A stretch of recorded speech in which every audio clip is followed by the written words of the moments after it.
Hello guys, നമുക്കിന്ന് പടവലങ്ങ fry ഉണ്ടാക്കിയാലോ. അപ്പോൾ ഞാൻ പടവലങ്ങയുടെ തൊഴി കളഞ്ഞു കഴുകി ഇവിടെ പീസായിട്ട് മുറിച്ച് വെച്ചിട്ടുണ്ട് കേട്ടോ. അപ്പോൾ നമ്മളിനി ഇതിൻ്റെ ബാറ്റർ തയ്യാറാക്കാനായിട്ട് പോവുകയാണേ. നിങ്ങൾക്ക് ഈ രീതിയിലല്ല വേറെ ഏത് രീതി വേണമെങ്കിലും മുറിക്കാം, നീളത്തിലൊക്കെ മുറിക്കാം കേട്ടോ.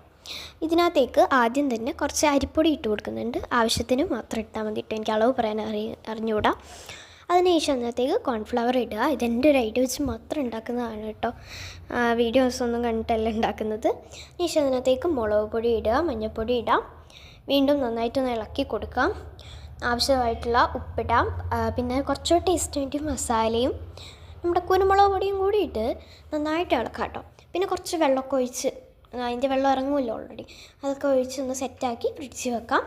പിന്നെ കുറച്ച് നേരത്തിന് ശേഷം നമ്മൾ പുറത്തെടുക്കാം. അതിന് ശേഷം ഒന്ന് വറക്കാം കേട്ടോ. ഞാൻ കടുകിന് പകരം ജീരകമാണ് ഇട്ടിട്ട് പൊട്ടിക്കുന്നത്. അങ്ങനെ ഇത് അതിനകത്തേക്ക് ഇടാം കേട്ടോ. എല്ലാം കൂടെ ഒട്ടിയായിരുന്നു പോകുന്നത്. പിന്നെ ഇങ്ങനെ എല്ലാത്തിനും ഇളകളി പോകുന്നുണ്ടായിരുന്നു. കുറച്ച് ഫസ്റ്റ് ഇട്ടപ്പോൾ തന്നെ എൻ്റെ ഫുൾ പോയി, ഇത് എന്തൊക്കെയോളം ആയല്ലോ എന്ന് ആയിപ്പോയി. എന്നാലും പിന്നെ രണ്ടാമതും ഇടാമെന്ന് വെച്ചു.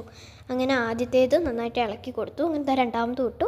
കുറച്ച് കരിഞ്ഞു പോയിട്ടുണ്ടായിരുന്നു, എന്നാലും നല്ല സാധനമായിരുന്നു കേട്ടോ. നേരെ രുചിയൊക്കെ ഉണ്ടായിരുന്നു, കൂടുതൽ വെന്തിട്ടുണ്ടായിരുന്നില്ലെങ്കിലും. അപ്പോൾ ഇത്രയൊക്കെ ഉള്ളൂ. Love you, by.